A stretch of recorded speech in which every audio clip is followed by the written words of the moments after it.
माता ख्याति के गर्भ से धाता, विधाता, लक्ष्मी और एक पुत्र और हुआ जिसका नाम था कवि। महाभारत श्रीमद् भागवत में भी इसका वर्णन आता है। कवि। जब भृगुबामा ने देखा तो उन्होंने उसी समय पर एक विचार किया कि क्यों ना इस पुत्र को पढ़ने के लिए मैं अंगिरा ऋषि के पास में भेज दूं। और अपने पुत्र को पढ़ने के लिए अंगिरा ऋषि के पास में भेजा। अंगिरा ऋषि अपने पुत्र जीव, जीव मतलब बृहस्पति, बृहस्पति भगवान का एक नाम और है जीव, गुरु। अंगिरा ऋषि के पास में अपने पुत्र कवि को पढ़ने के लिए भेजे, विद्याध्ययन के लिए भेजा। अब कवि और अंगिरा ऋषि का पुत्र, ये दोनों जीव साथ पढ़ने लगे। अंगिरा ऋषि इनको पढ़ाने लगे, विद्याध्ययन कराने लगे, पर समय की अनुकूलता ऐसी होती है कि अंगिरा ऋषि ने अपने पुत्र जीव पर ज्यादा ध्यान दिया, उसको पढ़ाया भी, उसके लिए समर्पित भी रहे। थोड़े दिन तक तो ठीक चला, उसके बाद अपने पुत्र की ओर जब ध्यान ज्यादा दिया गया तो कवि को ये अच्छा नहीं लगा, शुक्र को ये अच्छा नहीं लगा। और कवि को, शुक्र को जब ये अच्छा नहीं लगा तो उन्होंने अपने गुरु का स्थान छोड़कर, अंगिरा ऋषि का स्थान छोड़कर सीधे गोदावरी के तट पर गए और मां गोदावरी के घाट पर बैठकर उन्होंने शंकर भगवान का बालू का शिवलिंग बनाया और शिवलिंग बनाकर उसकी पूजन करना प्रारंभ किया। जरा देखिए, नवग्रह शिव महापुराण की कथा चल रही, बहुत ध्यान से सुनना कि व्यक्ति के जीवन में जब कहीं दुख की घड़ी सामने आती है, आपको लगता है कि हम बहुत रिश्तेदारों के यहाँ जाते हैं और रिश्तेदारों के यहाँ जाते हैं, पर धनपतियों के यहाँ, संपत्तिवानों के यहाँ, वैभववानों के यहाँ वैभववानों को ही सम्मान मिलता है, संपत्तिवान को ही सम्मान मिलता है, हमको सम्मान उतना नहीं मिल पा रहा। तो हमको ये बात किसी से कहना नहीं है कि हम उनके यहाँ गए थे और हमको सम्मान नहीं मिला, हम उनके यहाँ पहुंचे थे, हमको आदर नहीं मिला, हम उनके यहाँ विवाह में गए थे, हमको उसमें आदर सम्मान नहीं मिला, हम उसके यहाँ पार्टी में गए थे, हमको उसमें आदर सम्मान नहीं मिला। कथा में तो आदर सम्मान की कोई बात होती ही नहीं। भागवत हो, रामायण हो, गीता हो, शिवपुराण हो, सत्यनारायण भगवान की कथा हो, घर में धार्मिक कोई आयोजन हो, उसमें मान और सम्मान की कोई परिभाषा नहीं होती कि हम कथा में गए तो हमको आगे बैठना था कि पीछे बैठना था कि दाएं बैठना था कि बाएं बैठना था। उसमें तो हमको ये देखना है कि जो जगह खाली हो और जहां पर जगह मिल जाए वहां पर प्रणाम करो और शंकर और कंकर को नमन कर कर वहीं आसन लगाकर बैठ जाओ तो शंकर मिल जाता है। कथा में कभी भी हमको ये नहीं विचार करना कि यहाँ जगह नहीं मिली, वहां जगह नहीं मिली, आगे नहीं बैठने दिया, पीछे नहीं बैठने दिया। हाँ, कहीं विवाह में गए, कहीं पार्टी में गए, कहीं फंक्शन में गए और वहां जाकर अगर आपको ऐसा महसूस होता है तो ये भी बात किसी को कहने की नहीं होती। जब मन दुखे, हृदय चित्त में जब घात लगे तो फिर आपको केवल एक काम करना है कि कहीं शिव की शरण में पहुंच जाना है, शंकर की सेवा में लग जाना है, फिर शिव जानेगा कि करना क्या है। शुक्र ने वही करा। गोदावरी नदी के तट पर शुक्र ने शंकर भगवान का पार्थिव शिवलिंग का निर्माण करा, उसकी पूजन करना प्रारंभ करा।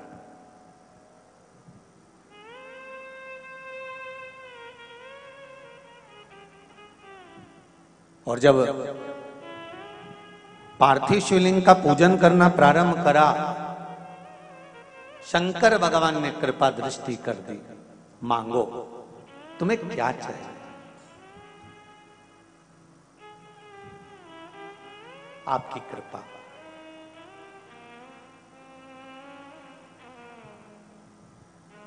आपकी कृपा चाहिए। शुक्र, कवि, तुमने मेरी आराधना करी है, मैं तुम्हें वर प्रदान करता हूं, एक मंत्र मैं तुम्हें देता हूं। दुनिया के लोग उसे संजीवनी मंत्र कहेंगे। ये वो मंत्र रहेगा जिस मंत्र का जाप तुम किसी मरे हुए व्यक्ति पर भी करोगे तो वो जीवित होकर बैठ जाएगा। संजीवनी मंत्र भगवान शंकर ने शुक्र को प्रदान कर दिया।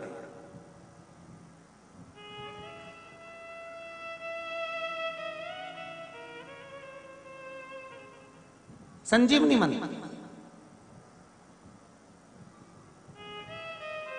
और संजीवनी मंत्र जब भगवान शंकर ने शुक्र को दिया और शुक्र ने उस मंत्र का स्मरण करना प्रारंभ करा तो शुक्र के पास में तो आनंद की अनुभूति हो गई बिना मांगे।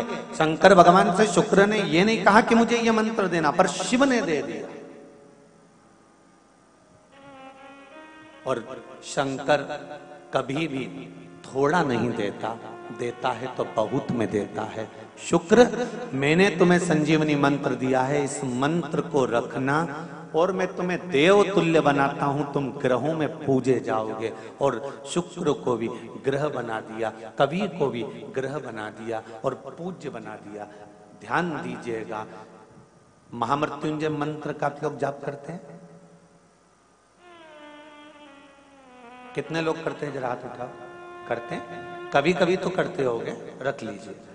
महामृत्युंजय मंत्र का यदि आप जाप करते हो और आपको मालूम पड़ गया कि शरीर में मुझे ये रोग हो गया है, मुझे शुगर हो गया है, मुझे बीपी हो गया है, मेरा ब्लड प्रेशर ऊंचा नीचा रह रहा है, कोई भयंकर रोग, मेरे रिश्तेदार को कोई कैंसर जैसा रोग हो गया, किसी को कोई थायराइड हो गया, किसी को कोई किडनी और लीवर में सूजन हो गई, किसी को कहीं किडनी और लीवर में तकलीफ हो गई, तो शिव महापुराण की कथा कहती है, नवग्रह शिव महापुराण की कथा कहती है कि बेलपत्री के वृक्ष के नीचे महामृत्युंजय मंत्र का जाप जो शुक्रवार की शुक्रवार घी का दिया लगा कर करता है, उसके रोग बाबा देवाधिदेव महादेव समाप्त करते चले जाते हैं। ये संजीवनी मंत्र शुक्रवार के दिन भगवान शंकर को शुक्र को दिया था, इसलिए उसकी प्रधानता है।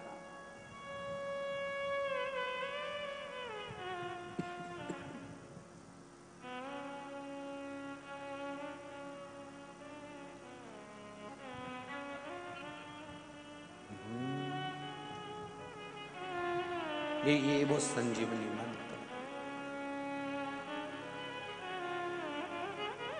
शुक्रवार के दिन बेलपत्री के वृक्ष के नीचे बैठकर घृत का दिया लगाकर शरीर में जो रोग है उसका स्मरण कर कर शंकर जी से विनय कर कर, हे भोलेनाथ, आपने शुक्र देवता को संजीवनी मंत्र दिया है, तो क्या आप मेरे को वो मंत्र प्रदान नहीं करोगे?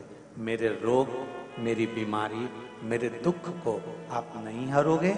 शिव से कहो, ये शरीर आपने दिया है और भजन करने के लिए दिया है, स्मरण करने के लिए दिया है, कीर्तन करने के लिए दिया है, तो संभालोगे भी आप। और बेलपत्री की ओर मुख कर कर घी का दिया लगाकर महामृत्युंजय मंत्र का स्मरण कर लेने पर धीरे धीरे धीरे धीरे धीरे धीरे वो रोग समाप्ति की ओर आता चले जाता है। बहुत है, घर से लेकर चलोगे और उस जल से वास्तु दोष, पितृ दोष, काल सर्प दोष, 3 दोष एक लोटे जल से समाप्त हो जाएंगे और जीवन अपने आप सुखी हो जाएगा।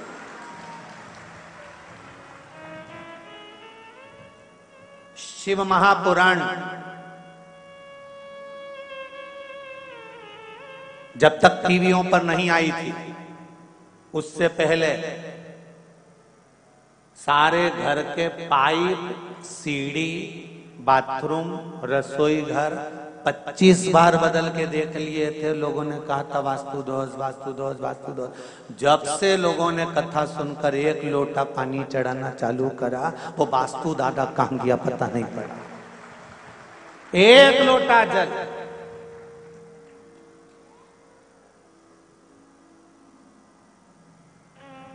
कहां गया पितृदोष, कहां गया वास्तु दोष, कहां गया काल सर्प दोष?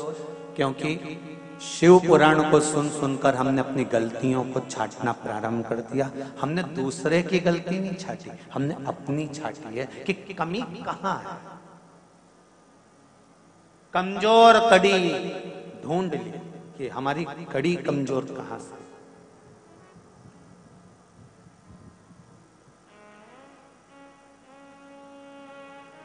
ये बाहेती परिवार का भाग्य प्रबल हुआ, शिव महापुराण की कथा हुई। बाहेती परिवार का तो भाग्य प्रबल हुआ, शिव पुराण की कथा हुई, पर उससे ज्यादा तो तुम्हारा भाग्य प्रबल हुआ जो भाग्यनगर में शिव महापुराण की कथा हुई। तुम्हें तो जाते जाते बाहेती जी को धन्यवाद देकर जाना चाहिए। वाह वाह साहब, बहुत बहुत धन्यवाद, वाह क्या कृपा करी जो पागल खाने से सियोर वाले महाराज को पकड़ के लिया।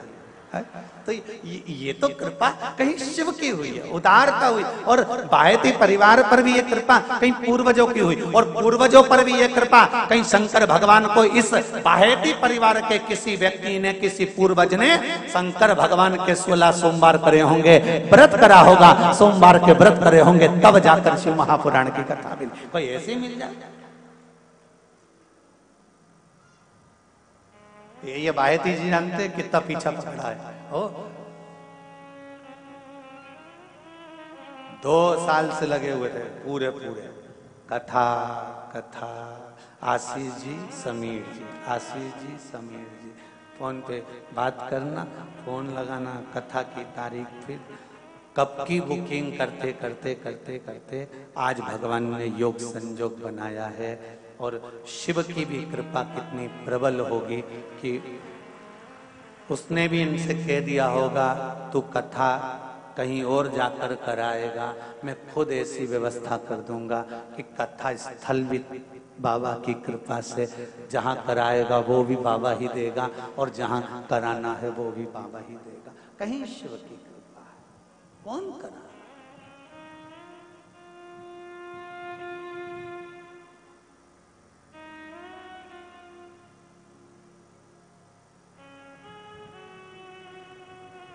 और जितने लोग आस्था चैनल के माध्यम से शिव महापुराण की कथा सुन रहे हैं, फेसबुक यूट्यूब पर सुन रहे हैं, सोशल मीडिया के माध्यम से श्रवण कर रहे हैं, उन सब से कहूंगा बाबा की कृपा है जो भाग्यनगर से अपन कथा सुन रहे हैं, वो भी नवग्रह। अपने ग्रह को सुधारना,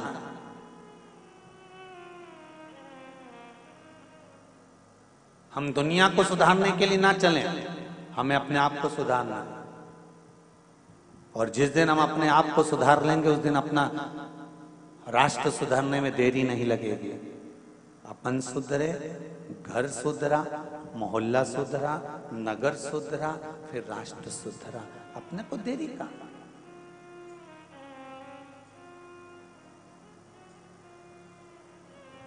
शुक्र का मन दुखा, हृदय दुखा, तो शिव की आराधना कर।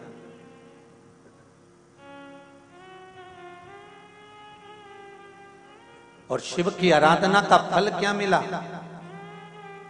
कि संजीवनी मंत्र शुक्र को प्राप्त हो गया, और शुक्र ने उस संजीवनी मंत्र के बल पर ना जाने कितने मरे हुए को जीवित कर दिया। और ये मंत्र कोई दूसरा नहीं दे सकता था, ये मंत्र केवल एक ही दे सकता था जिसके पास में मृत्यु को भी जीतने की सामर्थ्यता हो, वही तो संजीवनी मंत्र दे सकता है।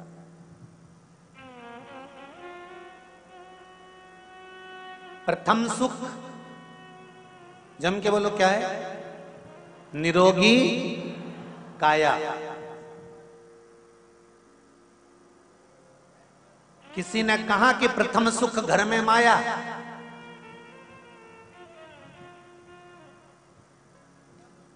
अगर प्रथम सुख घर में माया होती तो कोरोना महामारी में लोग तड़प तड़प कर मर रहे थे, और घर की अलमारी में और बैंक में पैसा पड़ा हुआ था, और लोग डॉक्टर से कह रहे थे एक पलंग, एक वेंटिलेटर दे दीजिए, ऑक्सीजन लगा दीजिए।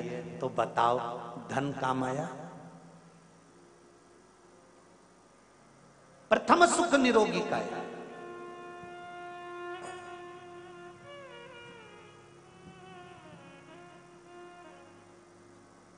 जिसके पास जो होगा वो देगा।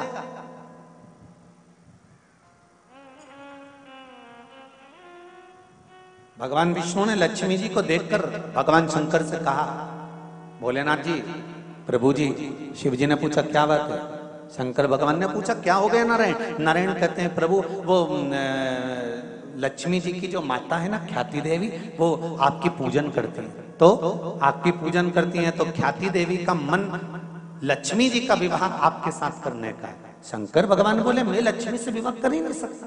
नहीं नहीं, पर माँ ने सोच लिया है कि आपके साथ विवाह करेंगे, आपके सामने प्रस्ताव आएगा। और एक दिन ख्याति देवी शंकर भगवान की पूजन कर रही थी और पूजन करते करते करते करते शंकर भगवान से माता ख्याति ने अपने दिल की बात कह दी, बाबा मैं चाहती हूँ कि मेरी बेटी लक्ष्मी का विवाह आपके साथ में हो जाए। शंकर भगवान ने कहा मैं लक्ष्मी से विवाह नहीं कर सकता,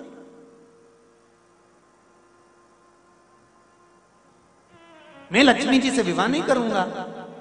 तो फिर लक्ष्मी से विवाह कौन करेगा? शंकर भगवान ने कहा लक्ष्मी जी से विवाह नारायण करेंगे। नारायण वो मेरा भजन करते हैं, मेरे भक्त हैं, उनका विवाह मैं लक्ष्मी जी से कराऊंगा। तो लक्ष्मी जी का विवाह नारायण के साथ में भगवान शंकर ने करा दिया।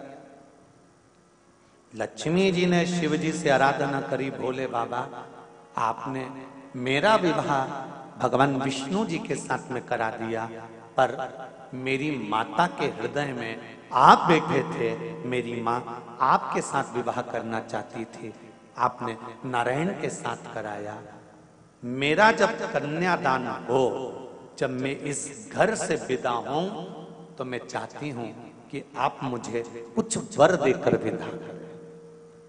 शिवजी ने कहा आज मैं वर नहीं दे सकता लक्ष्मी तेरे, जब समय मिलेगा तब मैं तुझे वर प्रदान करूंगा। और समय कब आया?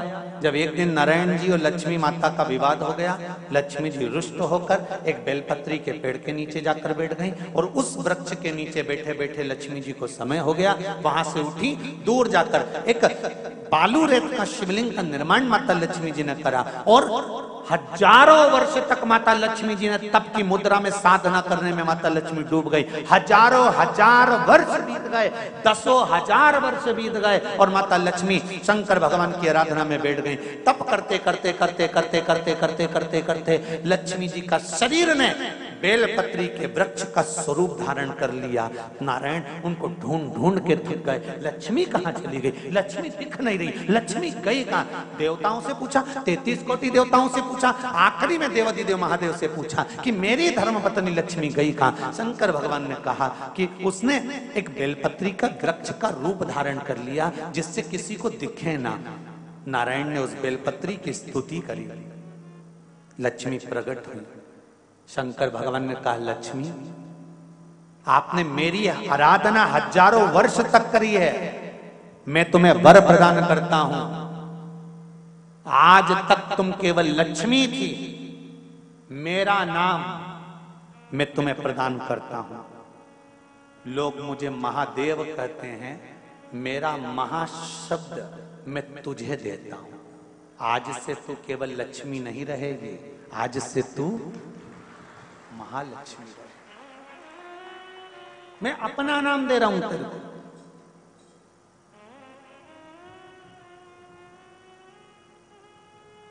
इसलिए सनातन धर्म के अंतर्गत वर्णन किया गया शंकर भगवान की आराधना में, शिव की आराधना में, जब तुम्हें लगता है कि तुम्हारा व्यापार नहीं चल रहा, कोई तुम्हें धोखा दे रहा है, लक्ष्मी नहीं आ रही, बहुत चिंता में पड़े हुए हो, बहुत टेंशन में जिंदगी चल रही है, बहुत बीमारियां तुमको घेर ली है और चारों तरफ अंधेरा ही अंधेरा नजर आ रहा है, तुमने विचार करा अब मैं तो मर जाऊं तो अच्छा, मैं सुसाइड कर लूं तो अच्छा, मैं मर जाऊं तो अच्छा। तो मरने से पहले एक काम कर देखना, शंकर भगवान की आराधना कर देखना, शिव पर एक लोटा जल चढ़ाकर देखना। और ज्यादा चिंता, ज्यादा टेंशन हो तो बेलपत्री के जड़ को घिसकर उसका चंदन बनाकर शंकर को लेपन कर उसकी भी आराधना कर देखना कि बेल चंदन का फल क्या।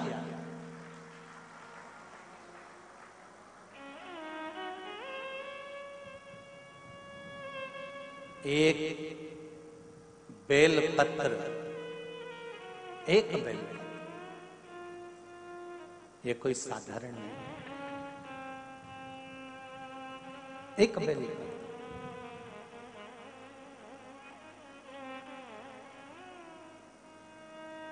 इसकी नीचे की डंडी से लेकर ये दो पत्तियां जहां लगी हैं और दो पत्ती से लेकर ये बीच की जो पत्ती है उसमें जो गैप है, उसमें जो जगह है, दिख रही है आपको? ये दो पत्ती से लेकर बीच की पत्ती के बीच में जो जगह खाली रहती है, 33 कोटि देवी देवताओं विराजमान रहते हैं इस बीच की जगह में। जब शिव जी को चढ़ाया जाता है तब इस पत्ती के बीच की जगह शंकर के शिवलिंग पर रखा जाता है। तो शिव जी इतने प्रसन्न होते हैं कि मेरी स्तुति करने के लिए ये भक्त 33 कोटि देवताओं को लेकर आया है, मेरी स्तुति करने के लिए। लोग चावल लाए, लोग अंबारियां लाए, धन लाए, दौलत लाए, संपदा लाए, पर एक शंकर का भक्त ऐसा होता है जो एक बेलपत्री के रूप में 33 कोटि देवताओं को, 64 योगिनियों को, आदि शक्तियों को शंकर को समर्पित करता है।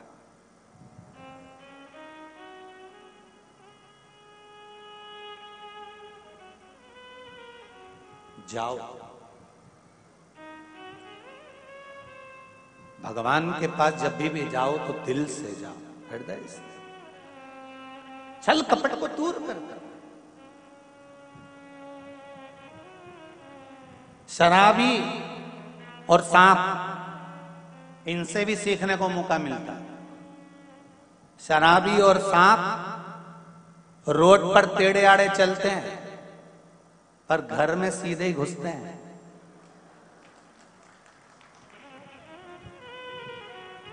शराबी और सांप से भी सीखने को मिलता है, ये रोड पर टेढ़े आड़े चलते हैं पर घर में सीधे घुसते हैं।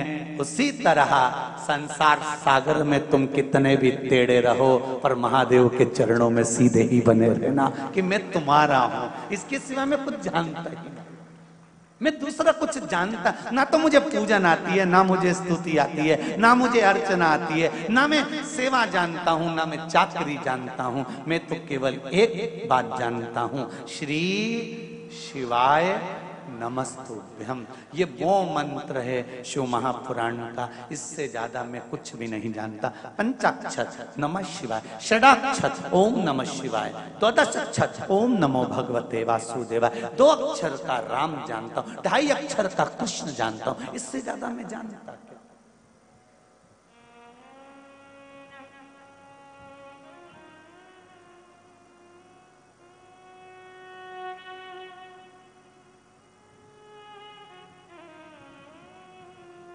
हमें इससे ज्यादा कुछ आता नहीं महाराज।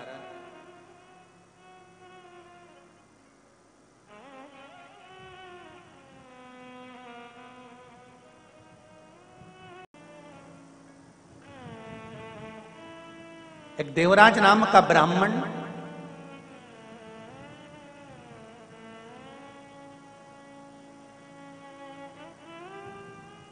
जो ब्राह्मण कुल में जन्मा था, ब्राह्मण के घर में जन्म लिया और जन्म लेने के बाद भी ब्राह्मण का कर्म नहीं कर पाया, ब्राह्मण कर्म से वंचित रहा।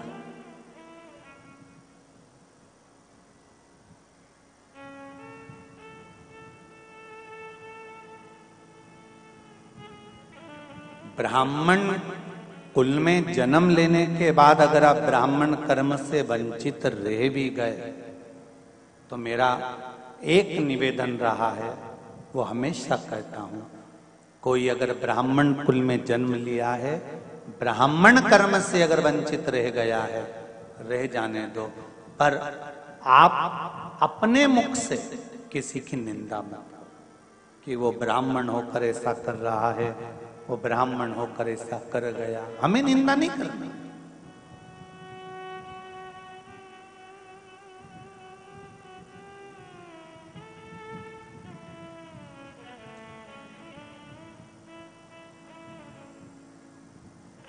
प्रयास करना है जिंदगी का तो थोड़ा सा प्रयास करें कि किसी को संवारने का प्रयास करें।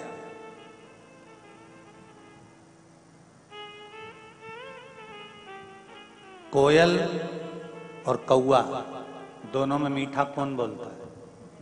जम के बोलो। कोयल। कोयल जब मीठा बोलती है तो कौए को अच्छा नहीं लगता। जैसे ही कोयल बोलना चालू करती है तो कौवा भी काऊ काऊ करने लगता है। सुनना तुम, जब कोयल बोलेगी ना तो कौवा चिल्लाने लगेगा। कौवा चिल्ला सकता है, कोयल की आवाज को दबा सकता है, पर क्या कौवा कोयल जैसी मधुर वाणी ला सकता है? अरे जम के तो बोलो नहीं। निंदा करने वाला किसी व्यक्ति पर लांछन लगा सकता है, अपशब्द कह सकता है, उसके लिए आड़ा टेढ़ा बोल सकता है, उस पर उंगली उठा सकता है, उस पर आरोप लगा सकता है, पर निंदा करने वाला, आरोप लगाने वाला क्या कभी अपने आप को सुधार सकता है? कौवा मधुर वाणी नहीं ला सकता और निंदा करने वाला कभी निंदा करना छोड़ नहीं सकता। शिव पुराण कहती है तो एक काम कोयल जैसा करो, वो चीख चीख कर कोयल आवाज लगाकर दूसरी जगह जाकर बैठ जाती है। कौवे के मुंडे ही नहीं लगती, वो मुंह ही नहीं लगे कौवे।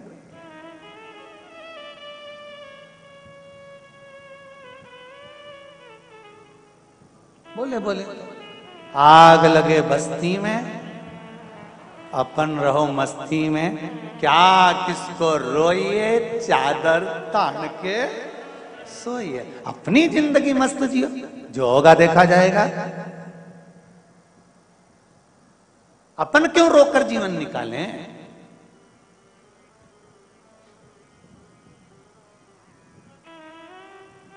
अपनी जिंदगी मस्त में होकर।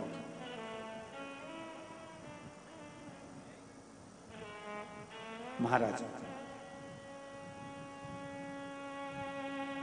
महाभारत ग्रंथ के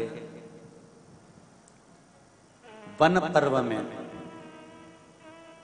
तीर्थ यात्रा पर्व, और उस तीर्थ यात्रा पर्व के 96 नंबर के अध्याय में एक बड़ी सुंदर कथा है। अगर आपके घर में महाभारत की किताब हो, पुस्तक हो, पोथी हो, वैसे तो महाभारत की पोथी तुम्हारे यहाँ होगी नहीं, क्योंकि तुम महाभारत कम करते हो क्या जो पोथी रखोगे।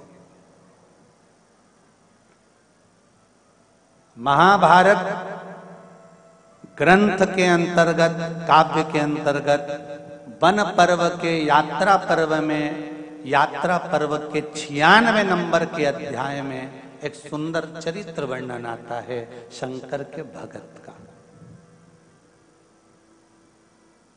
शिव भक्त।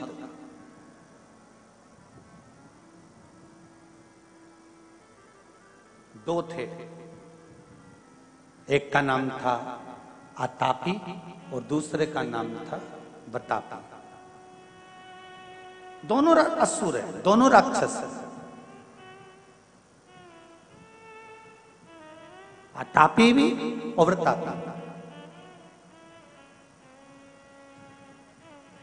96 नंबर का अध्याय महाभारत का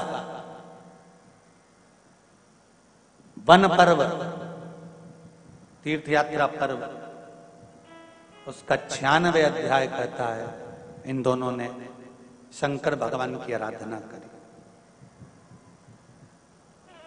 शिव से वर प्राप्त करने के। और शंकर भगवान की आराधना कर कर भगवान शंकर से निवेदन करा, विनय करा, प्रार्थना करी, शिवलिंग का निर्माण करना, पार्थिव शिवलिंग बनाना, बदल बदल कर शिवलिंग का निर्माण करते जाना। कभी बालू का शिवलिंग, कभी मिट्टी का शिवलिंग, कभी पीली मिट्टी का, कभी लाल मिट्टी का, कभी काली मिट्टी का, कभी सफेद मिट्टी का, कभी बालू का, कभी स्वर्ण का, कभी अंबर का, कभी पीतांबर का, जो उनसे बन सकता था वैसा शिवलिंग का निर्माण कर कर उसकी पूजा।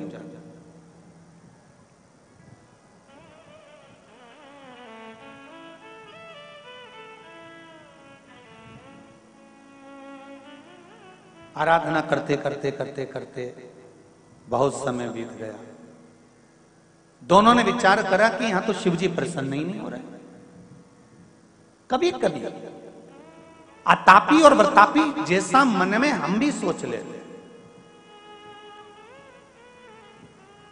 इतने व्रत करने के बाद भगवान हमारी क्यों नहीं सुन रहा, कारण क्या है?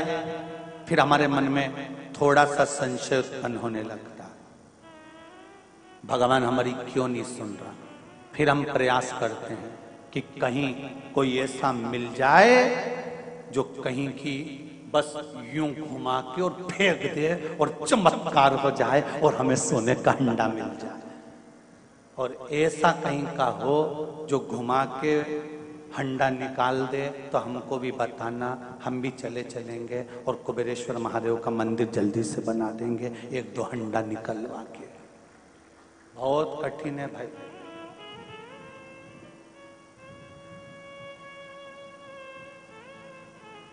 विश्वास अगर करना तो केवल एक भगवान पर, देव अधिदेव महादेव, बाकी का सब झूठा।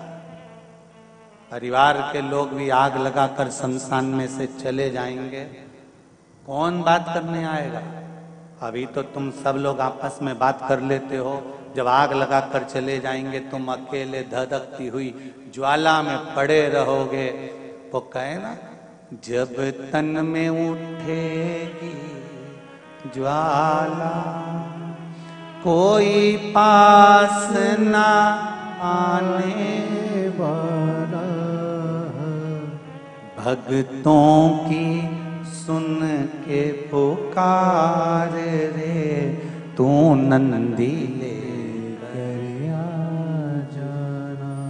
मेरे दीन बंधु भगवान रे, भक्तों की सुन कर आ जाना। तन में ज्वाला उठेगी, परिवार के लोग आग लगाकर चले जाएंगे, कोई नहीं रहेगा। तब शमशान में केवल आप और एक रहेगा, मेरा देव अधिदेव महादेव, कोई दूसरा नहीं मिलने वाला। वो तुम्हारे सामने होगा, कोई नहीं।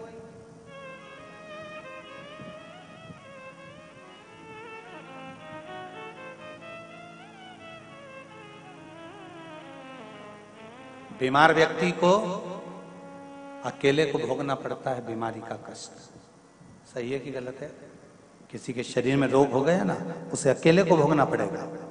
डॉक्टर आएगा, इंजेक्शन लगाएगा, गोली वाला गोली लाएगा, बेटा पैसा लगाएगा, बहू सेवा कर देगी, बेटा अपना काम करेगा, बहू अपना काम करेगी, भतीजा अपना काम करेगा, रिश्तेदार अपना काम करेंगे, कुटुंब वाले अपना काम करेंगे, पर भोगना केवल अपने को पड़ेगा, कोई दूसरा नहीं भोगेगा।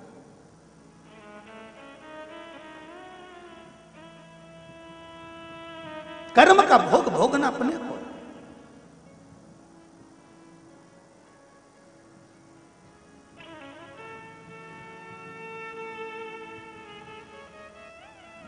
कितना एक चरित्र में कहा, दो मित्र है और एक मित्र धर्म से जुड़ा हुआ है और दूसरा मित्र गलत मार्ग से जुड़ा हुआ है। अब दोनों मित्रों में एक दिन चलते चलते समय बीत गया, जो सत्कर्मी था, धार्मिक था, वो संत बन गया और एक ऐसा धर्मी था, वो चोर बन गया।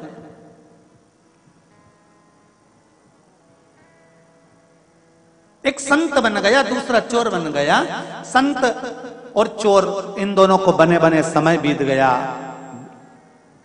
6-7 साल बाद संत अपने गांव में प्रवचन देने के लिए आए। बड़ा पंडाल बना, माइक लगा, स्टेज बना, सारा पूरी व्यवस्था करी गई। और व्यवस्था करने के बाद संत प्रवचन देने के लिए बैठे तो इसका मित्र जो चोर था वो भी कथा सुनने के लिए आ गया। उसने सोचा, यार बहुत दिनों के बाद मेरा दोस्त आया है और बहुत नाम सुना है उसका, बहुत प्रचलित हो गया, चलो जरा अपन भी चलते हैं। वो भी कथा सुनने बैठ गया। कथा चलते चलते चलते चलते कथा विराम पर आई और कथा में महाराज जी ने कह दिया, संत ने कह दिया कि मुझे यहाँ पर सभी भक्तों के लिए, गरीबों के लिए एक हॉस्पिटल का निर्माण करना है। पैसा जितने लोग बैठे हैं सब इकट्ठा करो। और डलिया भेज दी महाराज जी ने, लोगों ने उसमें पैसा डालना प्रारंभ करा। इसके पास भी डलिया आई चोर के पास। इसने भी 10,000 रुपए निकाल लिए, बस डालने ही वाला था। इतने में इसके मन में आया कि बताओ अलाउंस हो रहा है, इतना सारा डलते जा रहा है, 5 लाख 10 लाख 15 लाख इकट्ठा हो गया, तो मैं 10,000 काय को दूं। 5 रख लिए, 5 निकाल लिए।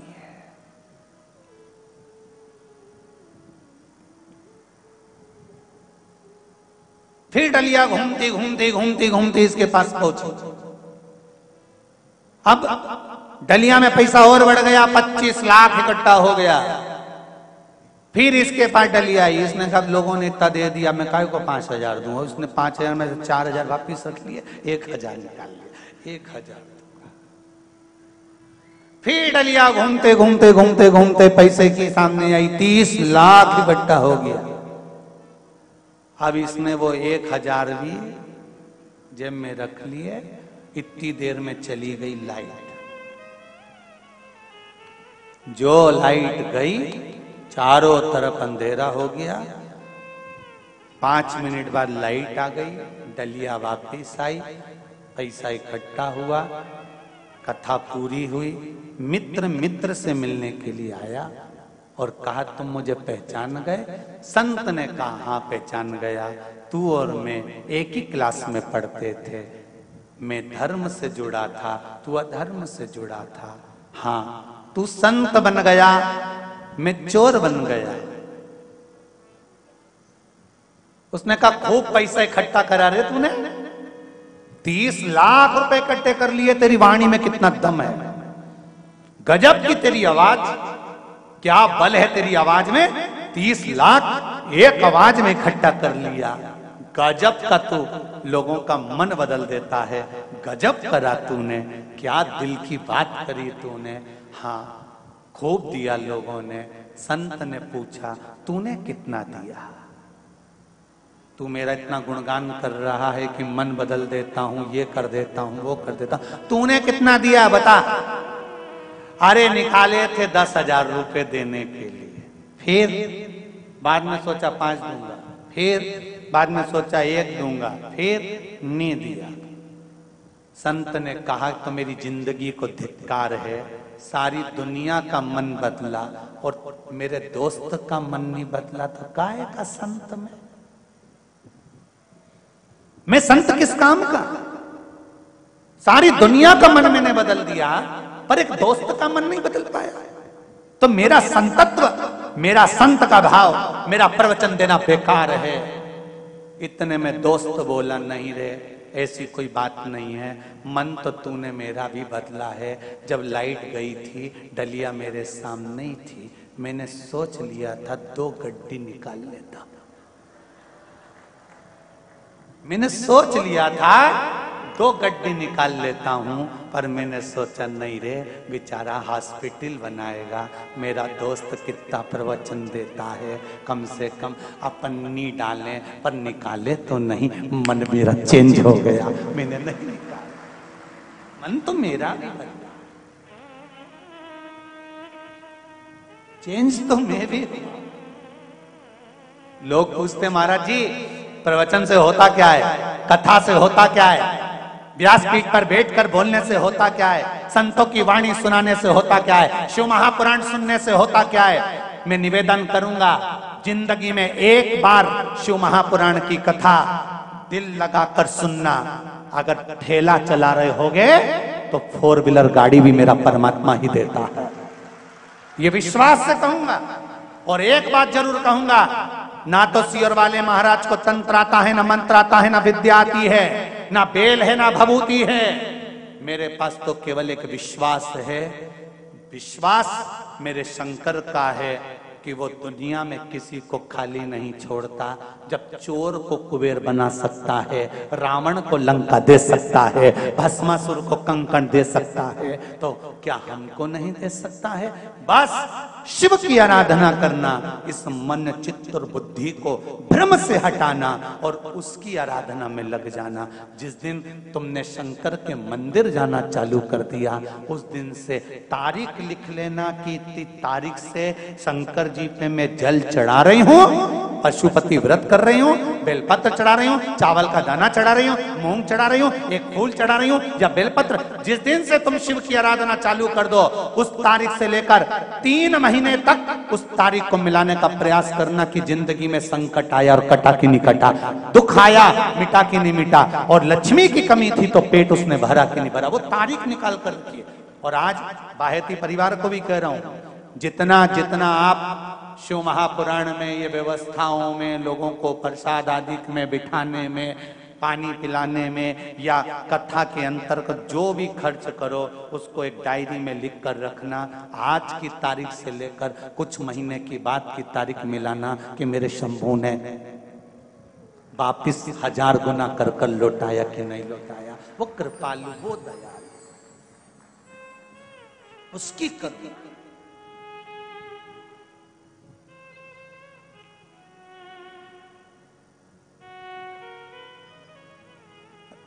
अभी हैदराबाद के ही परिवार ने कथा करवाई थी वहां हरिद्वार में।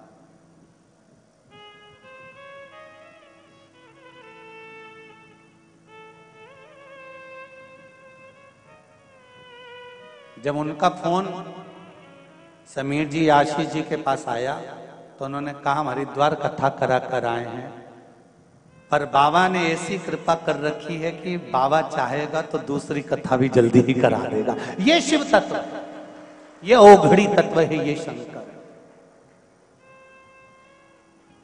तेरे दरबार की बाबा निराली शान देखी है, तुझे देते नहीं देखा पर झोली भरी वो क्या देता है, कैसे देता है, ये उसके ऊपर है। कितना देता है ये उसके ऊपर। कृपा कम नहीं। क्या होता है शिव पुराण सुनने से, क्या होता है श्रीमद् भागवत और रामायण सुनने से, क्या होता है घर में अभिषेक और पूजन करने से।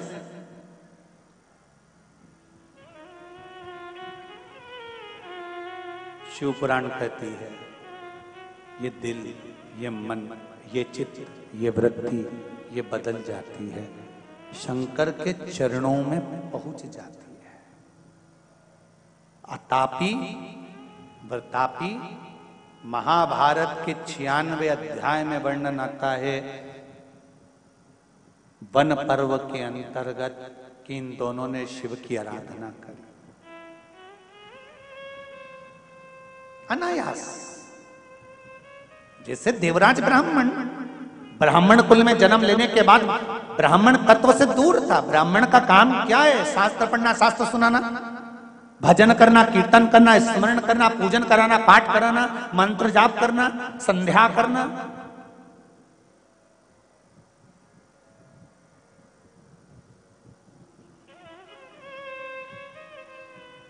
और ब्राह्मण का सबसे बड़ा कर्म है स्वयं पूजन करे, स्वयं पाठ करे, स्वयं आराधना करे।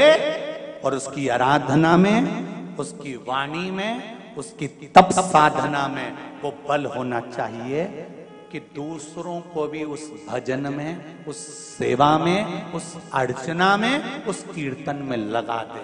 तो समझ लो कि ब्राह्मण का जीवन सफल हुआ। ब्राह्मण का जीवन सफल।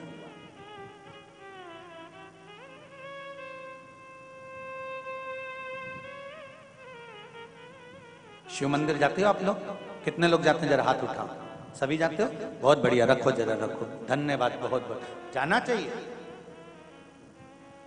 तेरे मंदिर में आना मेरा काम है और मेरी बिगड़ी बनाना तेरा। जाते रहो। दुख होना तो भी जाना, तकलीफ हो तो भी जाना, शरीर में कष्ट हो तो भी जाना, और प्रसन्न होकर जाना। जिसके पास में धन नहीं होता, जिसके पास में पैसा नहीं होता, और वो भी कटे हुए सेवफल का मोबाइल, क्या बोलते हैं? हाँ, समझ गए ना तुम? एप्पल का मोबाइल, ठीक है।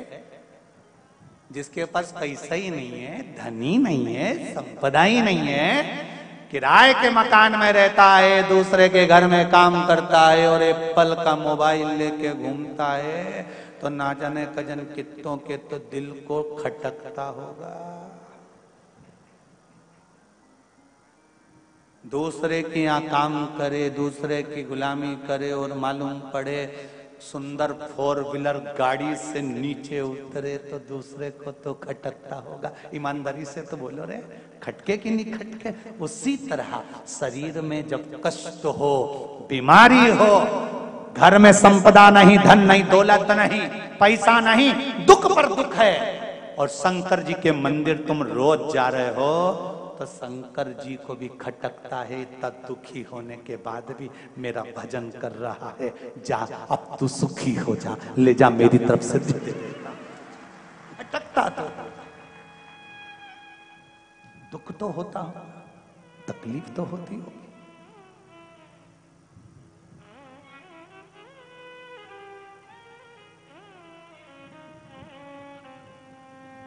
शनि महाराज ने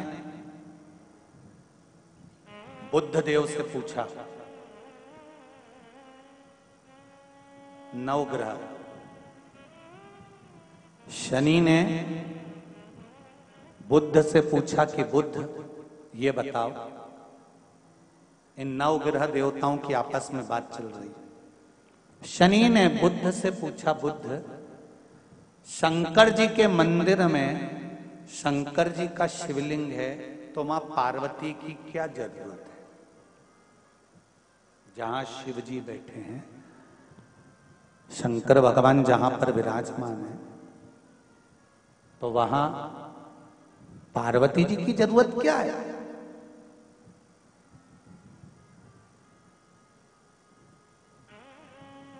जब वहां पार्वती की क्या जरूरत? बुद्ध देव ने कहा, शनिदेव, मेरे भोले बाबा जब शिव मंदिर में बैठे रहते हैं तो नेत्र बंद कर लेते हैं।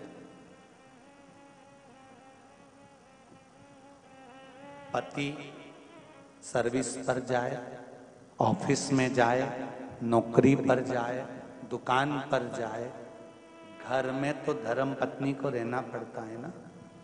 कौन आया, कौन गया, क्या लाया, क्या दिया, कौन मिठाई लाया, कौन नमकीन लाया, कौन बिस्कुट लाया, ये पत्नी पति को रात को बताती है कि वो आए थे, रख कर गए हैं, वो आए थे, देकर गए हैं। शंकर भगवान जब तप साधना में लीन होते हैं, तब केवल एक मात्र शक्ति मां पार्वती ऐसी होती है, जब भक्त जल चढ़ाता है तो मां अपने पुत्र की दशा देख लेती है और शंकर भगवान से कह देती है कि इसको ये दुख है, इसके दुख को काट दीजिए। इसलिए मां का होना जरूरी, माता का होना इसलिए जरूरी है।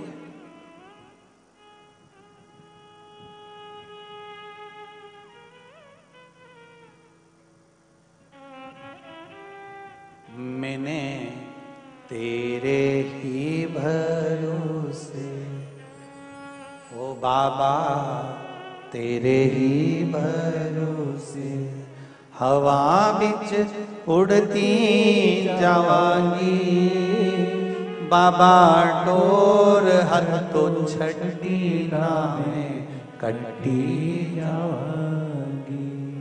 ओ बाबा मैं तेरी पतन, शंभो मैं तेरी पतन, हवा बिच उड़ती जावांगी, ओ बाबा डोर हथो छड़ी नाम में कटी जावांगी। जो कट गई ना सतगुरु, जो कट गई ना सतगुरु, तुम्हें लुटी जावांगी। भोले हे बाबा बस इतनी कृपा करना कि अपने हाथ में रखना। दुख आए जीवन में कष्ट हो तो शिव का धाम मत छोड़ो।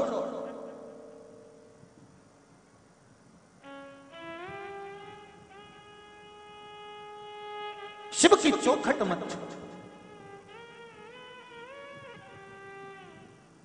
ज्यादा तकलीफ हो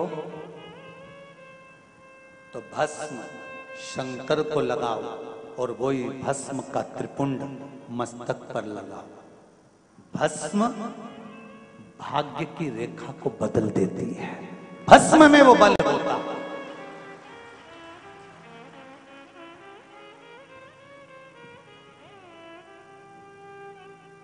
भस्म में वो बल होता है कि भाग्य की रेखा को भस्म बदल देती है।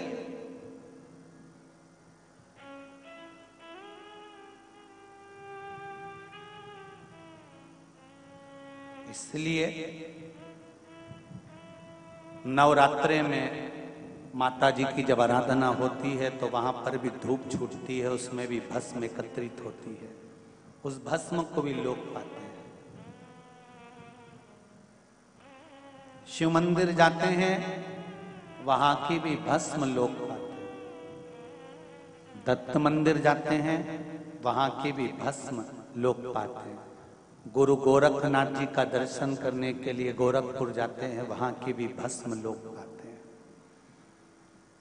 संत, साधु, सन्यासी, तपस्वी, साधक जहां तप करते हैं वहां पर धूपाड़ा लगता है, वहां की भी भस्म लोग पाते हैं।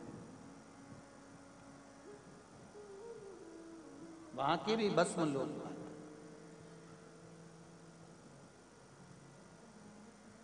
भस्म साधारण नहीं होती।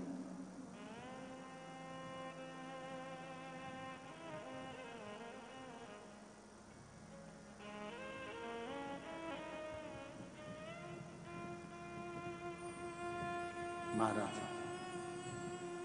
शिव कृपा कर रहे हैं, शंकर की कथा कर रहे हैं। आतापी व्रतापी इन दोनों ने शिव की आराधना करी।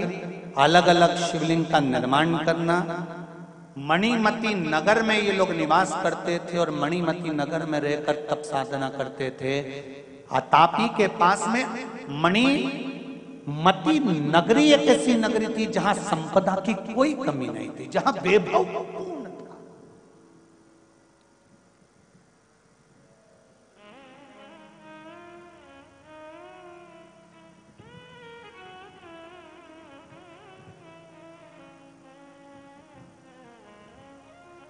भाग्यनगर है ये, हैदराबाद। क्यों कहते हैं इसको भाग्यनगर?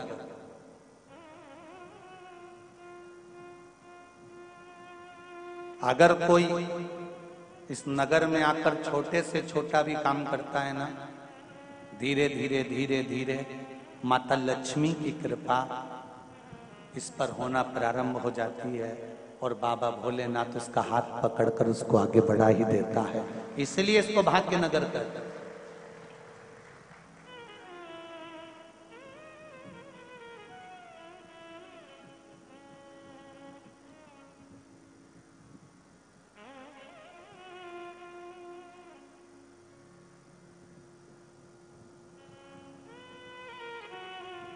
मणिमती नगर में आतापी और वतापी दोनों ने रहकर शिव जी की आराधना करी। शंकर भगवान प्रसन्न हो गए। मांगो तुम्हें क्या चाहिए।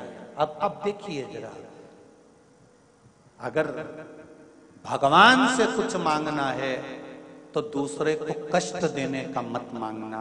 भगवान से कहना, भगवान देना हो तो दीजिए, जन्म जन्म का साथ इतनी कृपा कर देना कि आपका और मेरा मिलन होता रहे। प्रभु तेरा द्वार ना छूटे रे, छूट जाए संसार। प्रभु तेरा द्वार ना छूटे, संगी छूटे साथी छूटे सब कोई छूटे। छूट छूट जाए संसार, प्रभु तेरा द्वार न छूटे। अगर मांगना तो भगवान से एक चीज जरूर मांगना कि प्रथम सुख निरोगी काया, मरते दम तक अंतिम श्वास तक मैं किसी से कुछ ना मांगूं, तेरे दरवाजे पर आती रहूं, जल चढ़ाती रहूं, अंत में तेरे ही धाम को चली जाऊं, बस इतनी कृपा करना। पटकना मती, पलंग पर मत पटकना मेरे भोलेनाथ।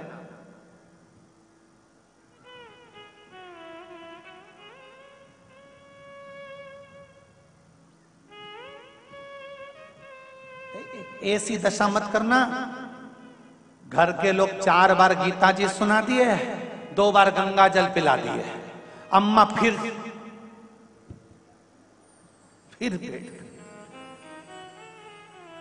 पंडित जी से पूछा, अम्मा जी को हमने सब कुछ कर दिया, आपको पता जिंदा है? हाँ, कोई उपाय बता दो। अब तो पलंग पर भी गंदगी कर रही हैं, शरीर बेकार हो गया, पूरा गल गया। कुछ जन्म मरण परण 3 मेरे भोलेनाथ के हाथ में है। जन्म देने वाला भी वो है, मृत्यु देने वाला भी वो है, और विवाह शादी कराने वाला भी वो है। उसके हाथ में रखा है कि कहां होगा संबंध, कब प्राण जाएंगे, कब जन्म होगा, कब मृत्यु होगी, ये बहुत सादा है।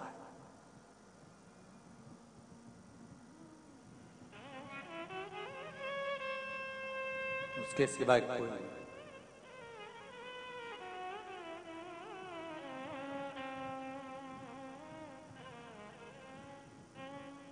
महाराज शिव जी ने पूछा मांगो क्या चाहिए, दोनों ने वर मांगा। अतापी ने कहा मुझे वर दे दो। क्या? अगर कोई मर भी गया है और मैं उसको आवाज लगाकर बुलाऊं तो वो जिंदा दौड़कर वापिस आ जाए। अब शंकर तो शंकर है,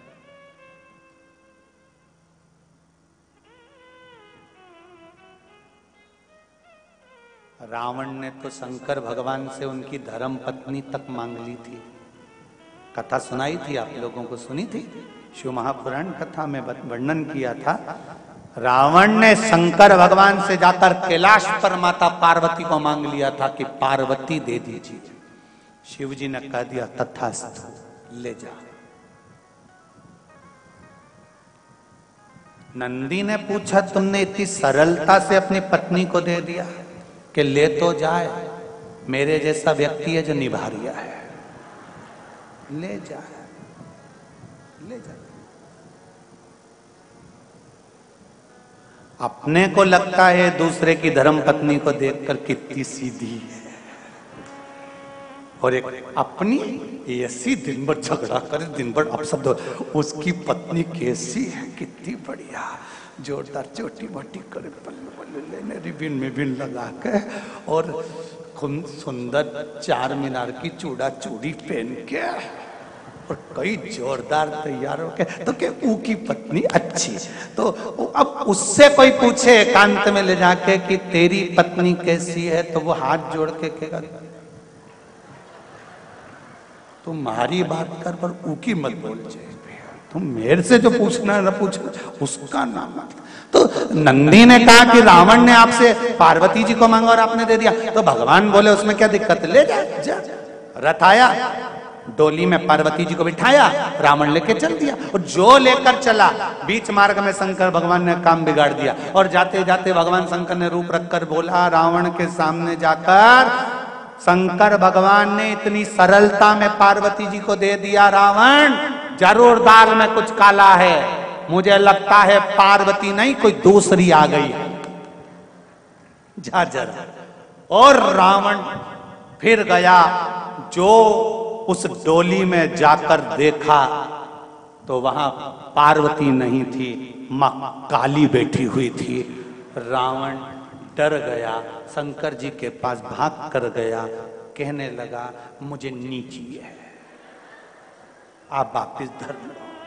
भगवान शंकर ने कहा ये नवरात्रि है, अभी तो तूने एक ही रूप देखा है, चंद्र घंटा और कुसमांडा और कालरात्रि तो देखी ही नहीं है। रावण बोला नीचे मैं नवरात्रि का व्रत रख लूंगा और इसको नहीं ले, अरे हाथ जोड़ो इसको वापिस धर, नहीं ले जा तू तो तुझे ले जा।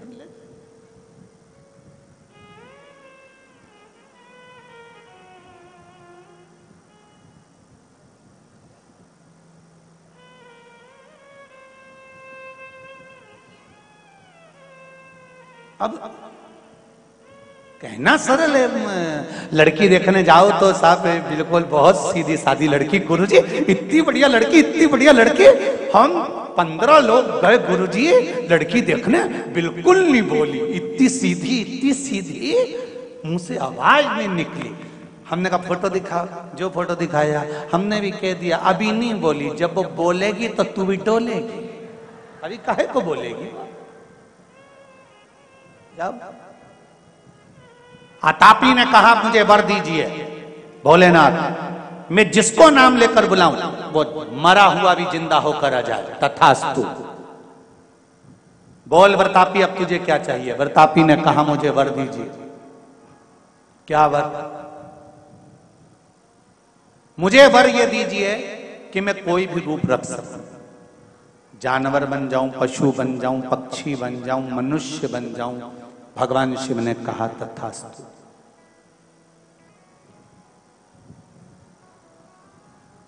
अब ये थे तो असुर राक्षस, दोनों ने विचार कर लिया, चलो अब अपने घर में संतान नहीं है, किसी एक ऋषि के पास चलते हैं, ब्राह्मण के पास चलते हैं, संत के पास चलते हैं और वहां चलकर ब्राह्मण से संत की कामना करते। शिव जी से वर मांगा, ब्राह्मण के पास पहुंच गए, ब्राह्मण देवता से जाकर कहा कि हमको एक संतान की जरूरत है, हमें आपका पुत्र दे दो। ब्राह्मण ने पुत्र नहीं दिया, इनको क्रोध आ गया। क्रोध आया, जब कुछ पद मिल जाता है तब अहंकार चरम पर पहुंच जाता है।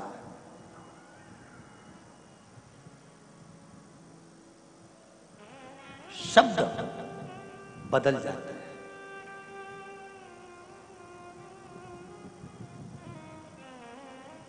वाणी बदलने लगती है, नजर आने लगता है कि अब अहंकार सिर पर चढ़ रहा है। हमें वर दीजिए, हमारे को पुत्र दीजिए। ब्राह्मण ने पुत्र नहीं दिया।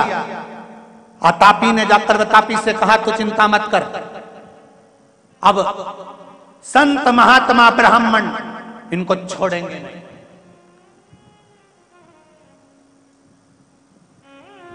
वरतापी ने कहा तापी, अगर हम संत ब्राह्मणों को मारेंगे तो लोग क्या कहेंगे? अरे तू क्यों चिंता करता है, हम संत ब्राह्मण को ऐसे मारेंगे ही नहीं। क्या करोगे तो फिर? कुछ लीला दूसरी करेंगे।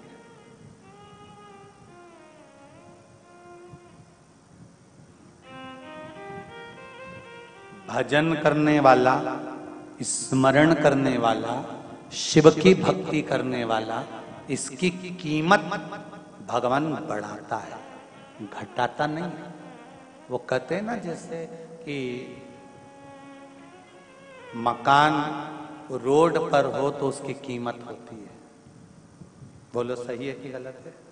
अरे बोलो रे जरा, सही है। मकान रोड पर होगा तो उसकी कीमत होगी, खेत रोड पर होगा तो उसकी कीमत होगी, गार्डन रोड पर होगा तो उसकी कीमत होगी, पर इंसान रोड पर होगा तो उसकी कीमत नहीं होगी। जमीन, जायदाद, मकान रोड पर हो तो कीमत वाला होता है, पर इंसान अगर रोड पर हो तो उसकी कोई कीमत नहीं होती। शंकर भगवान कहते हैं मकान रोड पर हो चलेगा, ना चलेगा वो उसके ऊपर है। पर इंसान अगर रोड पर होने के बाद भी शंकर के मंदिर के दरवाजे की रोड पर होगा तो शिव कहते हैं उसकी भी कीमत होगी, उसकी भी कीमत होगी। इंसान रोड पर होता है तो उसकी कीमत नहीं होती, पर शिव पुराण कहती है शंकर भगवान के दरवाजे पर, शिव मंदिर की चौखट पर, शंकर के द्वार पर, शंकर के मार्ग पर अगर आप हो और आपकी कीमत भले दुनिया ना जानती हो, पर आपकी कीमत देवाधिदेव महादेव जानते हैं, मेरा शिव जानता है। दुख है, तकलीफ है, कष्ट है, शंकर के मंदिर जाओ, मुस्कुरा कर जाओ। दुख है ना, उससे जाकर कहो हे शंभु, हे शंकर, बड़ी जिंदगी में दुख है, पर तू है ना तो कोई कमी नहीं। कोई एक लाइन आप लोग गाते हो हमेशा, तेरा साथ है तो मुझे क्या कमी, तेरा साथ है मुझे क्या कमी, अंधेरों में मिल रही। बाबा शिव पुराण कहती है जीवन में अगर दुख है और उसकी कृपा है तो वो दुख थोड़ा थोड़ा कर कर कष्ट जाता है, वो कट जाता है, और कटते ही मेरे देवाधिदेव महादेव की कृपा संसार वासियों पर बरस जाती है। बस विश्वास, श्रद्धा, भक्ति छूटना नहीं चाहिए।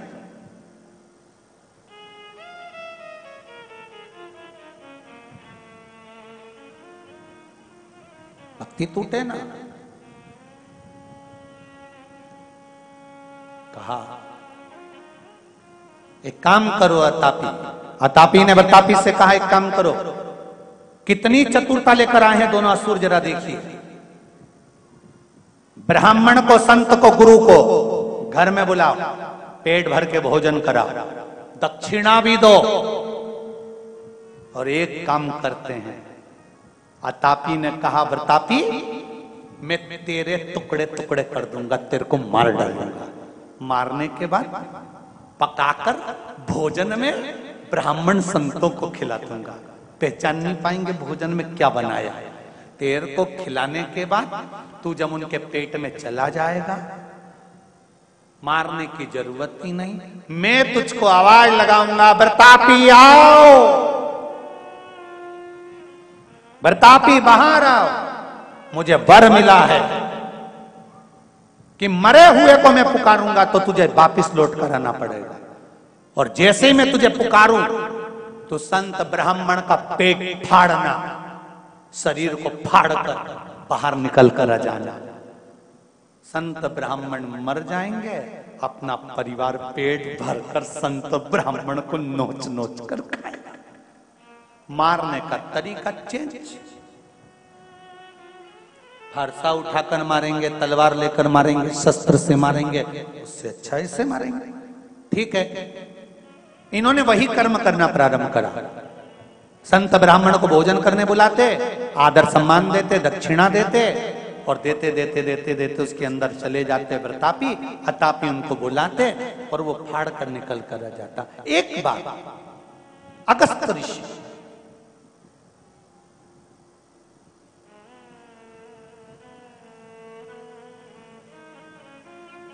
ये तो हो गई 96 नंबर अध्याय की बात महाभारत के वन पर्व, तीर्थ यात्रा पर्व। अब महाभारत के वन पर्व, तीर्थ यात्रा पर्व के 98 नंबर अध्याय की बात का स्मरण करो कि अगस्त ऋषि जब विवाह करे, विवाह करने के बाद जब अगस्त ऋषि ने विवाह कर लिया लोपामुद्रा से,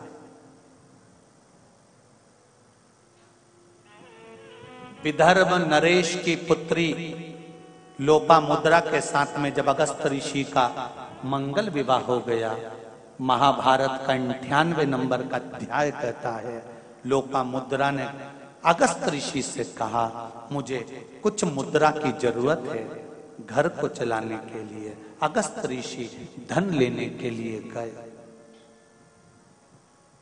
और शत्रवा जी के यहां पर जब धन लेने के लिए गए तो उन्होंने कहा अगस्त बाबा से, मेरे पास में सारा लेखा जोखा है, अगर धन चाहिए तो आप देख लो, मेरे पास में जितना होगा मैं आपको दे दूंगा। उन्होंने लेखा जोखा देखा तो शत्रवा के पास में तो कोई धन था नहीं। उन्होंने दूसरे को पास भेजा, दूसरे के पास भी धन नहीं था। फिर किसी ने कहा अतापी के पास में धन बहुत सारा। अगस्त ऋषि, आपको अगर धन चाहिए, संपदा चाहिए, मुद्रा चाहिए तो अतापी के पास चल गए। अतापी के पास गए। अगस्त ऋषि जैसी अतापी के पास गए, अतापी और बतापी ने दोनों ने उनका खूब सम्मान करा, आदर करा, बिछाए बिठाया, सुंदर बिठाकर उनके चरण धोए, चरण धोकर उनके चरण का जल पिया। चरण जल पिया तो अगस्त ऋषि को लगा कितना कृपा पात्र है, कितनी सेवा कर रहा है, गुरुजी भोजन कर कर जाना। अगस्त ऋषि ने कहा ठीक है, भोजन तैयार करो। इन्होंने फिर वही चाल चल दी,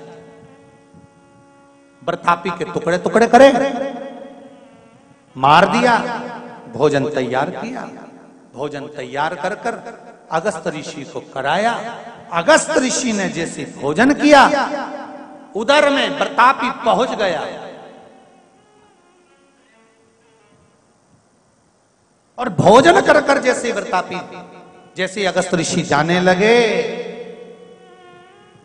अतापी ने आवाज लगाया, बरतापी भैया बाहर आओ। अगस्त ऋषि को लगा अभी कुछ देर पहले तो बरतापी भी दिख रहा था और बरतापी दिखा नहीं, और ये आवाज लगा रहा है अतापी की, बरतापी भैया बाहर आओ। अगस्त ऋषि को लगा कि मैंने आज भोजन करते समय पानी नहीं पिया है। देखिए सनातन धर्म, दुनिया के लोग कुछ भी लीला चालू करा देते हैं और दुनिया के लोग वो लीला के पीछे पड़ जाते हैं, समझते कुछ नहीं। सनातन धर्म क्या कहता है, बच्चे को अगर दूध पिलाया है माँ ने तो गीले हाथ कर कर बच्चे के मुंह पर हाथ फेर दे पानी का। बोलो सही है कि गलत है? अरे बोलो नहीं माता, सही है गलत है? बच्चा नाश्ता कर कर गया है, गीले का, भले उसने पानी नहीं पिया तो गीले का हाथ लेकर होठ पर फेर दे या फिर उसको पानी पिलाकर भेजे। घर से कुछ खाकर जा रहे हो, थोड़ा सा पानी पीकर जाइए। क्यों? हमारे सनातन धर्म में पहले जब भोजन करने बैठते थे तो पानी का गिलास लेकर, लोटा लेकर, चरू लेकर बैठते थे, जग लेकर बैठते थे। क्यों? भक्तों प्रतिजी मिश्रा के कथा का शुभारंभ कांग्रेस दुनिया के लोगों ने कह दिया भोजन करने के बाद पानी आधे घंटे बाद। हमारे चैनल को सब्सक्राइब करें ताकि शिव पुराण कथा का आपको प्रतिदिन श्रवण प्राप्त हो सके। पहले के लोग क्या मूर्ख थे? अरे बोलो तो जम के, जितने उम्र में तुम मर रहे हो वो तो 90 साल दांत तक नहीं गिरते थे, रोटी के साथ ही पानी पीते, क्योंकि उन्होंने महाभारत सुन रखी थी।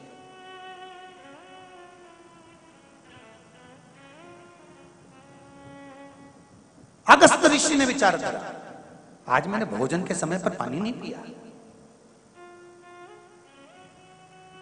क्या करा जाए? तुरंत अगस्त ऋषि ने जल का कमंडल उठाया, ये आवाज देता और अगस्त ऋषि ने पानी के कमंडल में से पानी लेकर आचमन किया, हर हर महादेव कर कर जो पिया, पीते पेट पर हाथ फेरा। अतापी आवाज लगाता रहा, प्रतापी अंदर की अंदर समाप्त हो गया, निकल कर बाहर ही नहीं आ सका।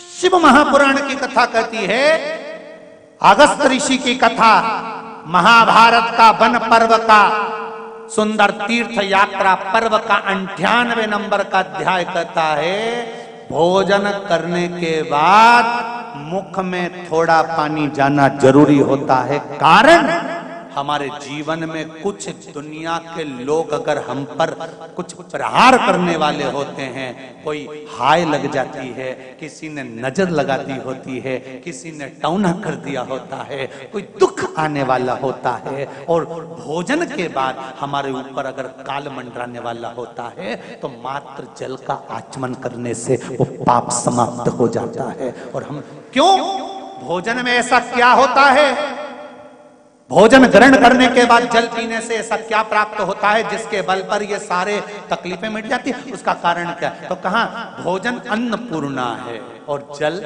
मेरे शंकर का स्वरूप है। जब वो भीतर जाता है तो सारे विकारों को समाप्त कर देता है। अब लोगों ने एक नई धारणा बना ली कि भोजन करने के आधे घंटे तक पानी मत पियो।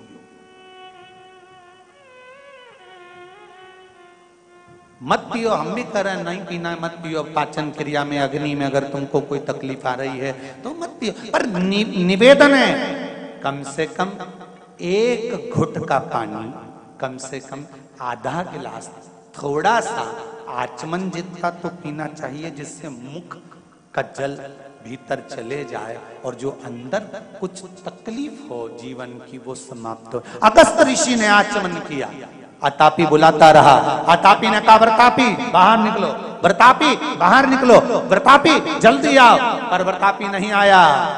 अतापी को लगा जरूर कोई बात है, उन्होंने अगस्त ऋषि का चरण पकड़ा। अगस्त ऋषि का चरण पकड़कर स्मरण किया कि मेरा भाई व्रतापी गया कहां गया?